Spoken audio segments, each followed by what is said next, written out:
A few moments later. నాకు ఒక గన్నెత్తారా? Call చేసి అన్నమని జైలుకి వెళ్ళిపోతా. ఓరు బాబోయ్, పొద్దున ఈ దరిద్ర ఫేస్ చూశాను. ఏం జరుగుద్దో ఏమిటో. ప్లీజ్ ఒక గన్నెవ్వండి, వితౌట్ లైసెన్స్. కాల్చుకొని చచ్చిపోతా. అసలు ఏం జరిగిందంటే అన్నా,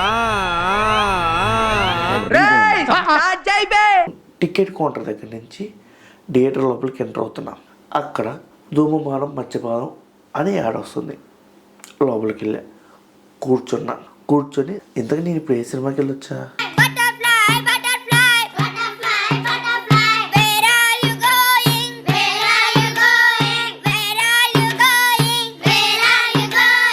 ఇంతకీ సినిమాలో ముగ్గురు హీరోలు ఉన్నారా? ఇంతకీ ప్రభాస్ గారేనే హీరో? ఇంతకీ నేను వెళ్ళింది రాజసాబా? అసలు నేను ఎక్కడికి వెళ్ళారా బాబు? ఇలాగ సెల్ఫ్ ట్రాన్స్ చేసుకుంటే కానీ నేను ఎక్కడున్నానో అర్థం కాదు ఇప్పుడు. ఓకే, ఇప్పుడు చెప్తా రివ్యూ, పర్ఫెక్ట్ రివ్యూ.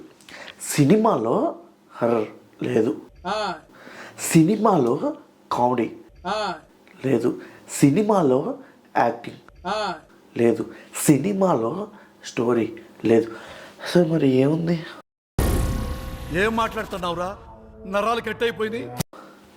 ఇంతకీ నేను ఎక్కడి నుంచి చెప్దాం అనుకుంటున్నానంటే, యాక్చువల్గా రేపు సినిమా రిలీజు. ఈరోజు నైటు నేను థియేటర్కి వెళ్ళా, ప్రీమియర్స్ ఉన్నాయో లేవో తెలుసుకోవడానికి మాత్రమే. ఆ రోజు కాదు అది అసలు నేను ఎప్పుడు వచ్చిందంటే 2 రోజుల క్రితం మా ఫ్రెండ్ని అడిగా సినిమాకి. కాదు చూడండి,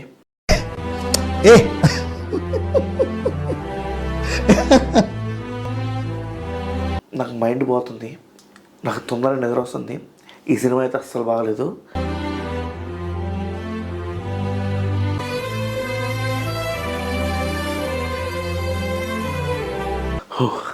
అసలు మారుతి గారు అండి డైరెక్టర్, హ్యాండిల్ చేయలేకపోయాడా అంటే ఎస్. అసలు ఏంద్రా బాబు సినిమా? నేనైతే ఇందులో ఏం మైనస్లు చెప్పాలి? ప్లస్లు ఏమున్నాయి? ప్రభాస్ గారు కూడా ఈ సినిమాకి ప్లస్ కాదండి. మరి ఎవరు? మారుతి గారు. హీరోయిన్స్ మన బాలీవుడ్ విలను పోనీలే, అన్ని సినిమాలకి బీజిఎం బాగా కొడతాడని పేరు ఉందిగా, తమన్ గారు. మరి ఎవరు ప్లస్? నేను డబ్బులు పోగొట్టుకున్నా కదా, నేను ప్లస్. నిజం చెప్తున్నా, హరిహర వేరే మనకు డబ్బులు పోయి నేను బాధపడలేదండి. ఏంటి బాబా అన్న ఇంకోసారి? ఎంత రీగ్రెట్. సెల్ఫ్ ట్రాన్స్కి వెళ్ళి సినిమా సక్సెస్ అయింది అనుకోవాలి. సెల్ఫ్ ట్రాన్స్ సినిమా సక్సెస్ అయింది. ఓకే, సినిమా సక్సెస్ అయినట్టు ఊహించుకొని రివ్యూ చెప్తా. నా మైండ్ పోయింది నిజంగా. ఇంకో గన్ను ఉంటే ఇవ్వండి, సినిమా పోయింది. ఓకే, ఇప్పుడు మనం ఒక రివ్యూ గురించి రివ్యూ కాదురా,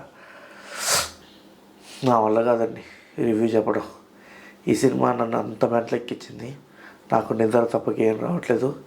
ఎలా ఉంటే అలా అప్లోడ్ చేస్తాను, ఎందుకంటే సినిమా ఎంత చండాలంగా ఉందంటే, ఇదిగో ఇప్పుడు నేనేం మాట్లాడాలో నాకే అర్థం కాలేదు కదా, అలానే ఉంది సినిమా.